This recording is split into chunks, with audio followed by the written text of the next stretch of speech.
With many storms we've had this past year, we got a lot of chance to observe weathermen. You know, they're a kind of an interesting breed of people. They get a thrill, I think, or they get an adrenaline rush when there's a big storm. And so they're kind of excited about it, but they also have to temper that because they know it can be bad news for some people.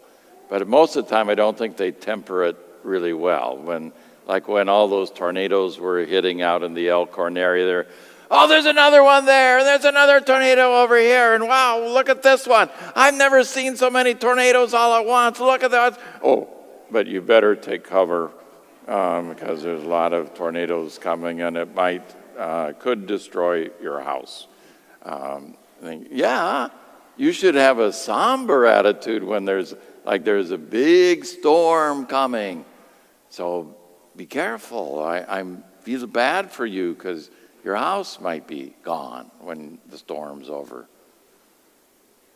But I do appreciate the warnings. We had a couple of them this summer here that hit this part of town without really any warning at all. My car has all kinds of dimples in it because we're just afternoon and all of a sudden it's hailing. And I think, hey, nobody warned us that it was going to hail. And so now dimples everywhere. Or the one with the wind, that Wednesday late afternoon right before Santa Lucia, we were having a meeting at the parish center. It kept getting darker and darker and darker. I finally got a text from my brother who lives in Lincoln because it had just gone through Lincoln, and he said, you might want to take shelter because this is a bad wind.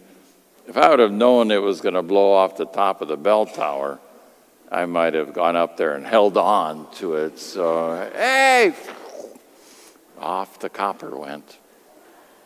So it's good to have the warnings. Jesus in today's gospel is giving a little warning about a storm coming. This is the first time in the Gospel of Mark that he warns them about the coming storm. Prior to that, he's been working miracles and multiplying loaves and fishes and preaching, and everybody's happy. They're on their way to Caesarea Philippi, which presently that's a national park in Israel. It's beautiful river there and trees and lovely spot. Maybe they're going to go camping there or picnicking or something. And on the way, he asked the question about who people say he is and who do you say that I am. And Peter gets it right. That you're the Christ, which for everybody meant he was going to save Israel from the Romans, get rid of the oppression, make the world peaceful. So Peter's really happy he got the answer right. You're the Christ, and Jesus says, yeah, I am. But then he goes on to talk about the storm. Yeah, but I'm going to be rejected and be killed. And Peter's no. Yeah, that's not right. Yeah, there's a storm coming, and you may not like the storm. No storm, no death. No, that can't be happening. So Jesus tells Peter to get behind him. So follow me, don't be stumbling block. But here's the bad storm news that Jesus doesn't say it's just for him. If you follow him, you get it too. You get a cross. Like, not a storm I want. Thank you. I don't really want that. So we're supposed to be your followers, and if you're going to truly follow him, you have to deny yourself and get a cross. And it doesn't sound like good news. It's a storm. But it is what he teaches.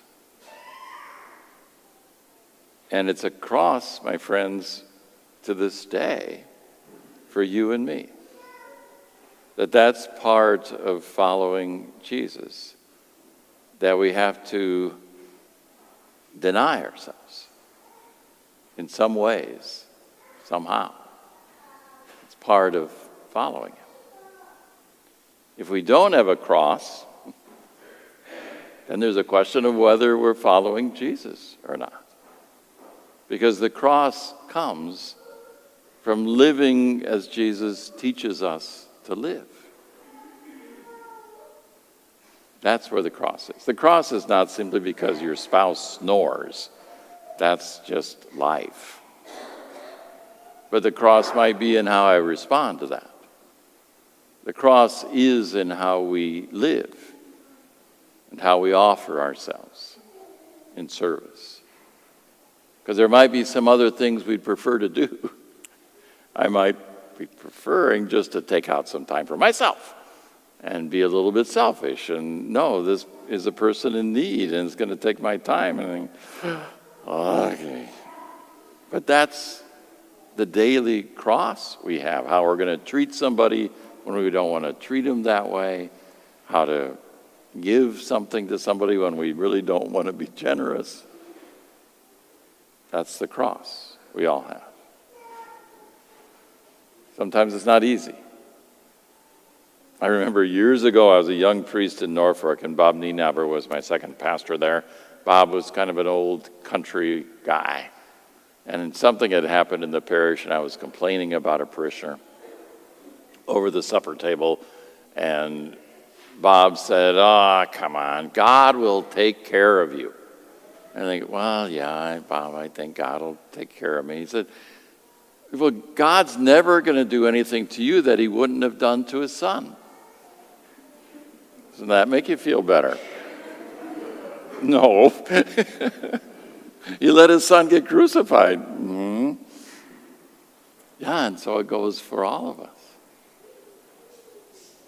So what are our crosses that we bear? How generous are we with following the Lord? This past week, I blessed a young woman who recently graduated from college. She's heading off to the Peace Corps in Paraguay for 2 years to give her life in service. She could be doing something more self-centered, but she chooses to be of service. I know anytime our group heads off to Guatemala that people are giving a couple weeks of their life. The cost of the trip, the cost of their time, their energy and love to be in service. But in small ways too, people are picking up crosses every day. And sometimes the cross is the reaction of those around us because they don't like how we love or live or are following Jesus and his truth. So we get a reaction from that. It's ours, my friend. We all are to pick up our cross. That's the storm Jesus offers us. But just like with storms here in the Midwest, we know that part of the storm brings life. And that's what Jesus is teaching as well. It might appear to be bad. It's hard to give up ourselves, to deny ourselves. But Jesus says it's just there, as it was for him, that life comes. That cross brought eternal life to all of us. And our crosses bring life to us as well.